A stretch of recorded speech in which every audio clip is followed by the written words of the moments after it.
नमस्कार, मी राधिका कुलकर्णी. जनवार्तामध्ये आपल्या सगळ्यांचं स्वागत. पाहूयात पुण्यातील काही विशेष घडामोडी.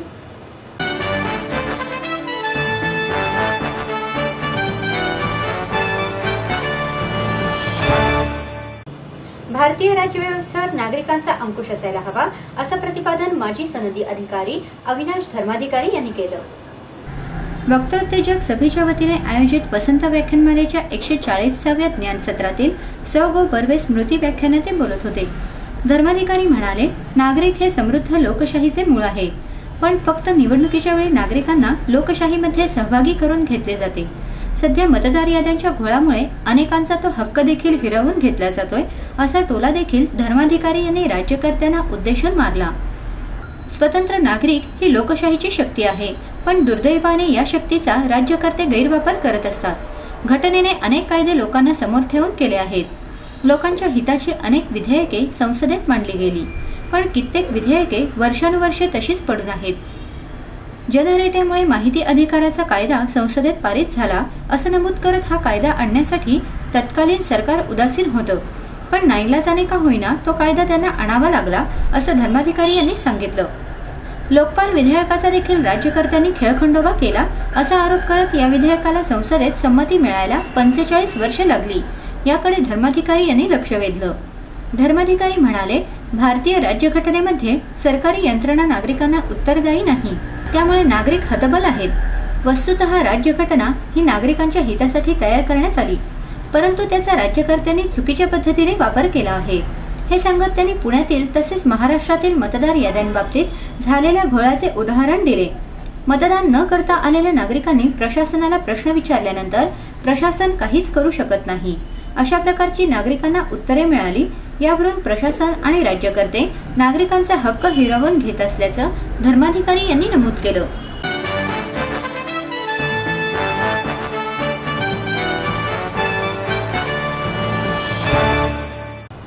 योगगुरू बाबा रामदेव यांनी काँग्रेसचे उपाध्यक्ष राहुल गांधी यांच्याबाबत केलेल्या वादग्रस्त वक्तव्याच्या निषेधार्थ शहर काँग्रेसच्या वतीने शहरात ठिकठिकाणी आंदोलने आणि मोर्चे काढून रामदेव बाबा यांचा निषेध केला. शहर काँग्रेसचे ज्येष्ठ नेते गोपाळ तिवारी यांच्या नेतृत्वाखाली टिळक चौकातील सेनापती बापट पुतळ्याजवळ बाबा रामदेव यांचा धिक्कार करण्यात आला. यावेळी वक्तव्याचा निषेध करून निदर्शने करण्यात आली.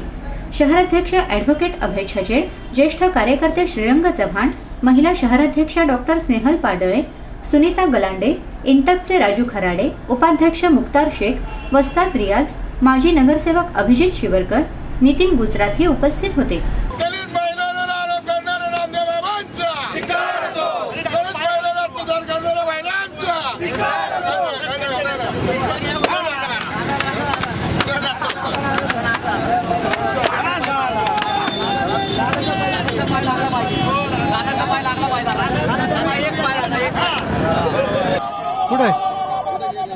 योगी बाबा रामदेव यांनी जे राहुल गांधींच्या बद्दल टीकात्मक विधान करत असताना दलित महिलांचा आणि दलित वर्गाचा जो अपमान केलेला आहे, मला असं वाटतं की त्यांची जी मानसिक स्थिती आहे ती दर्शवणारं त्यांचं विधान, एक मानसिक विकृती असल्या पद्धतीनं अशा पद्धतीनं त्यांनी हे विधान केलेलं आहे.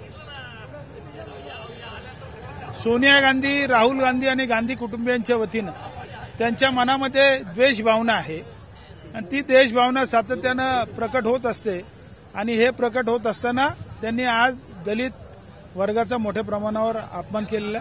भारतीय संस्कृतीचे जे योगी बाबा म्हणवतात ते खरंच योगदेव आहेत का कामदेव आहेत, कारण कामाच्या संदर्भामध्ये हनीमूनच्या संदर्भामध्ये त्यांनी उल्लेख केलेला आहे आणि हनीमूनचा अर्थ ते मौज मजा सांगतात. दलितांच्या घरी मौज मजा करण्यासाठी लोक जातात का, अशा प्रकारचा प्रश्न देखील मी त्यांना विचारू इच्छितो. भारतीय जनता पक्षाने या संदर्भामध्ये जे मूक गिळून बसलेले आहेत त्याच्या संदर्भामध्ये मला खरोखर त्यांची देखील बौद्धिक दिवाळखोरी किती आहे, त्यांनी देखील या गोष्टीचा निषेध केला पाहिजे, परंतु त्या संदर्भामध्ये ते काहीही बोलायला तयार नाही.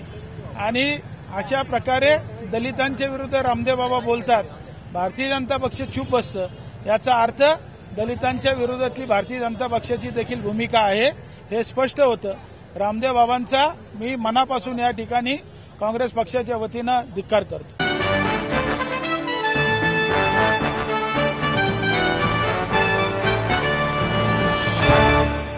आई वडिलांनी पै पै जमवून मला शिकवण्याचा निर्णय घेतलेला कळत होता. माझ्या उच्च शिक्षणासाठी त्यांनी मला कायमचा आधार मिळवून दिला होता. त्यांनी स्वतःसाठी कधीच काही केलं नाही, पण माझ्यासाठी Samruddha Jeevan multistate multipurpose cooperative society limited. गुंतवणूक भावनांची, आनंद लक्षावधीचा.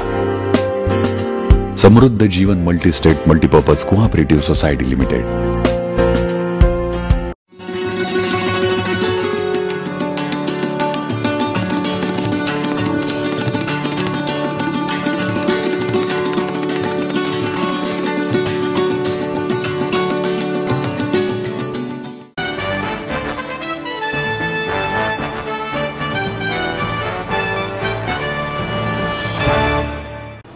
महाराष्ट्र साहित्य परिषदेच्या वर्धापन दिनानिमित्त देण्यात येणाऱ्या पुरस्कारांमध्ये यंदा पहिल्यांदाच राजाभाऊ फडणीस फिरता करंडक पुरस्कार देण्यात येणार आहे. राजाभाऊ फडणीस यांच्या इच्छेनुसार हा पुरस्कार दरवर्षी महाराष्ट्र साहित्य परिषदेच्या एका शाखेला देण्यात येणार आहे. 5,000 रुपये आणि फिरता करंडक असं या पुरस्काराचं स्वरूप असल्याची घोषणा स्वतः राजाभाऊ फडणीस यांनी केली. महाराष्ट्र साहित्य परिषदेच्या कार्याध्यक्षा डॉक्टर माधवी वैद्य, प्रमुख कार्यवाह प्रकाश पायगुडे, सुनील महाजन यावेळी उपस्थित होते. डॉक्टर वैद्य म्हणाल्या, परिषदेच्या वर्धापन दिनी नव्याने या पुरस्काराची सुरुवात होते, याचा आनंद आहे. त्यासाठी मसापच्या विविध शाखांकडून त्यांनी केलेले उपक्रम, कार्यक्रम यांची माहिती मागवली आहे. 11 ते 15 मे या कालावधीत पुरस्कारार्थी शाखेचे नाव घोषित करण्यात येणार आहे. विज्ञान कथेची एकदिवसीय लेखनाची कार्यशाळा मसापामध्ये 4 मे रोजी होणार आहे. ज्येष्ठ विज्ञान कथालेखक निरंजन घाटे मार्गदर्शन करणार आहेत. 26-27 मेला महाराष्ट्र साहित्य परिषदेचा वर्धापन दिन आम्ही साजरा करतो. 27 मे हा वर्धापन दिनाची तारीख आहे. तर या दिवशी आम्ही एक पुरस्कार आणखीन देत आहोत आणि त्याच्या घोषणेसाठी आम्ही ही पत्रकार परिषद भरवली आहे. आमचे माजी विश्वस्त राजाभाऊ फडणीस यांचा आज वाढदिवस आहे आणि म्हणून हा खास दिवस आम्ही या पत्रकार परिषदेसाठी ठरवला. त्यांना 77वे संपून 78वे वर्ष लागत आहे.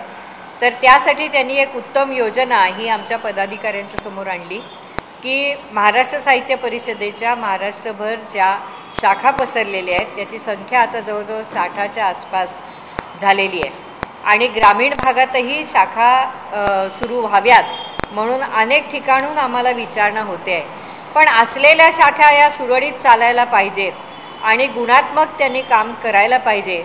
याच्यासाठी म्हणून त्यांनी ही योजना आणली आहे की दरवर्षी महाराष्ट्र साहित्य परिषदेच्या शाखांमधून एक सर्वोत्कृष्ट शाखा उत्तम काम करणारी ही निवडली जावी आणि त्यांच्यासाठी एक फिरता करंडक, राजा फडणीस फिरता करंडक हा दिला जावा आणि 5,000 रुपये रोख अशी या पुरस्काराची किंमत आहे. दरवर्षी हा पुरस्कार दुसऱ्या शाखेकडे फिरता करंडक जाईल आणि एक सन्मानपत्र त्यांच्याजवळ राहील की यावर्षीचं सर्वोत्कृष्ट शाखेचं बक्षीस हे आम्ही तुम्हाला दिलेलं आहे. तर असे आमचे विश्वस्त अध्यक्ष, उपाध्यक्ष हे संस्थेच्या पाठीमागे उभे असतात आणि चांगल्या चांगल्या योजना आमच्याकडे आणत असतात, ज्याचा आम्ही खूप आदराने आणि प्रेमाने स्वीकार करतो. त्याच्यातला हा पुरस्कार आहे असं आपण समजा.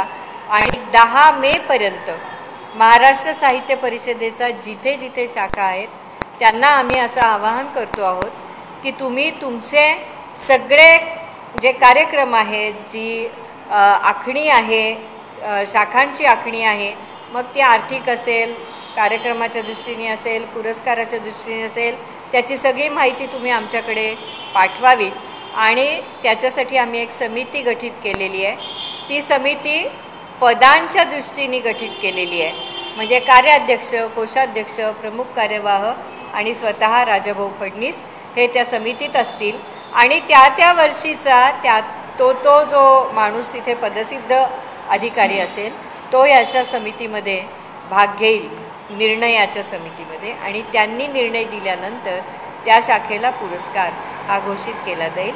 यावर्षीचा आमचा हा नवीन पुरस्कार, याचं स्वागत सगळ्या शाखा करतील आणि उत्तम काम करायला त्यांना प्रोत्साहन मिळेल अशी अपेक्षा आम्ही करतो. आणि याचा निकाल हा 11 ते 15 मेच्या सुमारास आम्ही घोषित करू.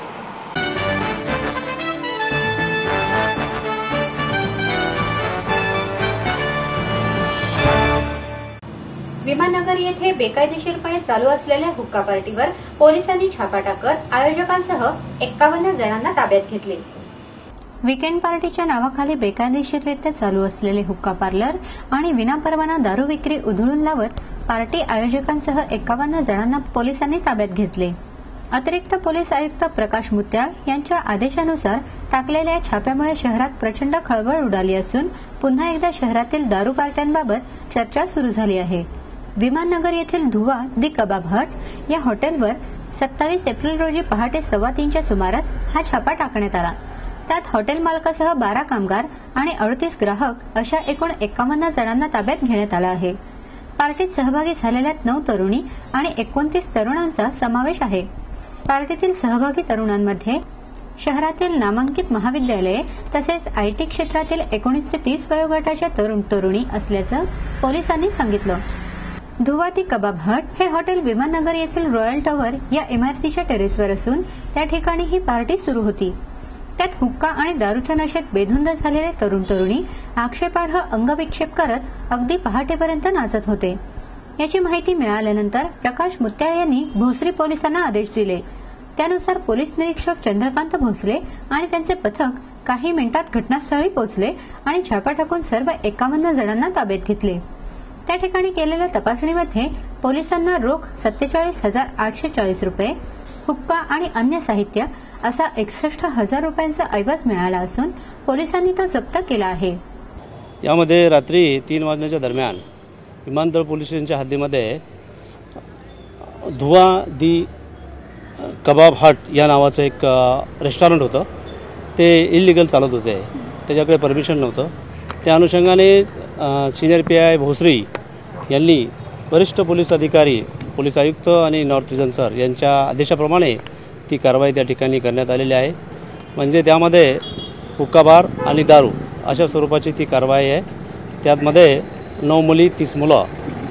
9 मुली ही IT सेक्टरमधली, काही शिक्षण घेणारी कॉलेजमधले आणि मुलंसुद्धा IT सेक्टर आणि शिक्षण घेणारे अशी आणि बाकी मालक आणि इतर नोकर अशा एकूण 51 लोकांना अटक करण्यात आली आहे. याच्यामध्ये सर्वांची मेडिकल झालेली आहे. ससून हॉस्पिटल या ठिकाणी मेडिकल झालेले आहे.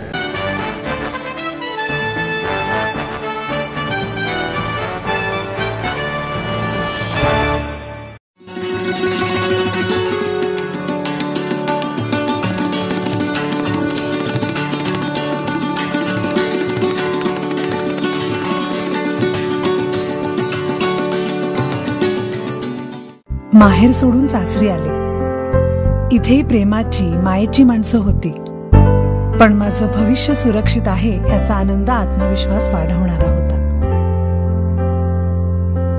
समृद्ध Jeevan multistate multipurpose cooperative society limited. गुंतवणूक भावनांची, आनंद लक्षावधीचा. Samruddha Jeevan multistate multipurpose cooperative society limited.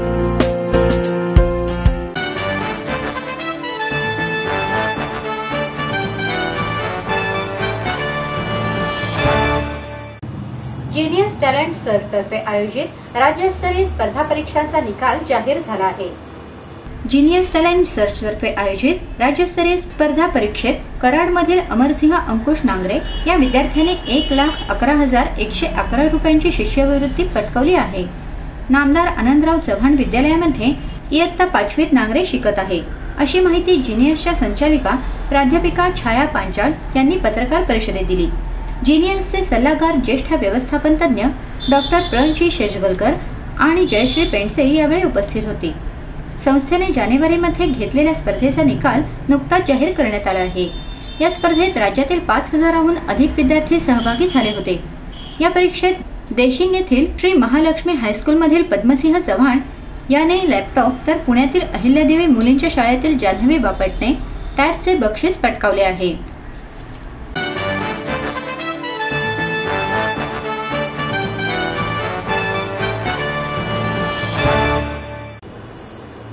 April या जागतिक नृत्य दिनानिमित्त नृत्य प्रबोधनासाठी रॅली काढण्यात येणार आहे.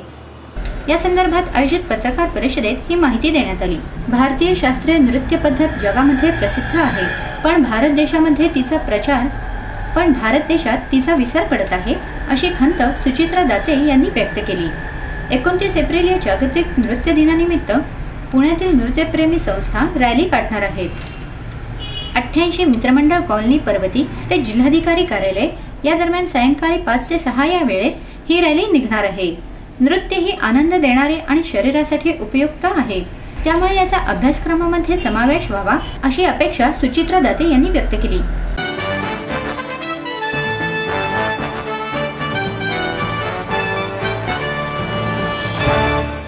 आपलं स्वप्न, आपलं मन, आपलं स्वतःचं घर हेच खरं धन. समृद्ध जीवन पार्क सादर करत आहे 140 फ्लॅट्सची एक प्रशस्त गृह योजना. कात्रज कोंढवा रोडवर बिबवेवाडीपासून फक्त 2 किलोमीटर अंतरावर आपल्या आर्थिक गणितात बसणारे 1 व 2 BHK फ्लॅट्स. तब्बल 3 मजली पार्किंग सह ऐस पैस गार्डन, क्लब हाऊस आणि इतर सुविधांनी सुसज्ज. बुकिंग साठी संपर्क 9850937373 9850947373. समृद्ध जीवन, नांदी सौभाग्याची, सुरुवात प्रगतीची.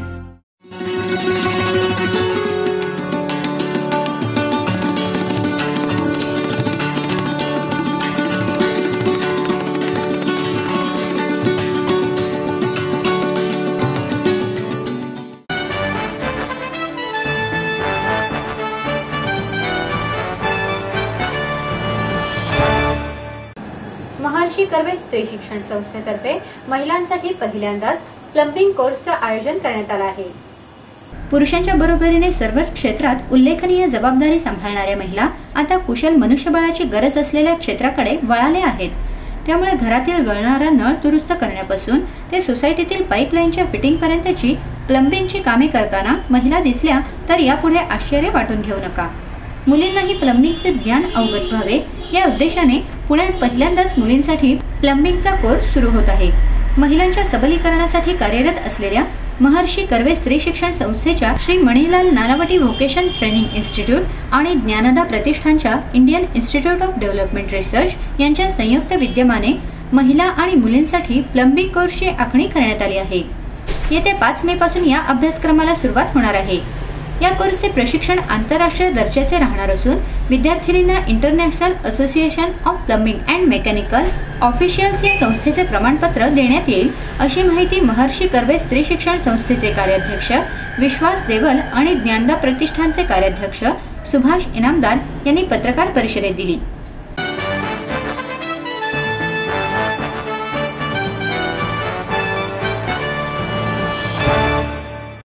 एडमिशन के साथ अपॉइंटमेंट लेटर भी. B civil, computers, electronics, electronic and telecommunications, IT and mechanical. MA computers, electronics, IT and mechanical, diploma engineering, mechanical and computer. MBA finance, HR and marketing. BCA, BBA, MBA and MCA for engineering और साथ ही D.Pharm, B.Pharm और M.Pharm भी. Siddhant international school CBSE from nursery to 5th standard. Siddhant college. Transport एवं hostel facility. 22 एकड़ का विशाल campus. AICT Delhi और Pune university द्वारा मान्यता प्राप्त.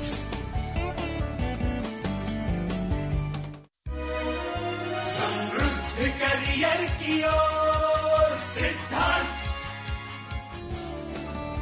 सिद्धांत कॉलेज, सुदुमरे, पुणे. एडमिशन के लिए आज ही कॉल करें या लॉग ऑन करें.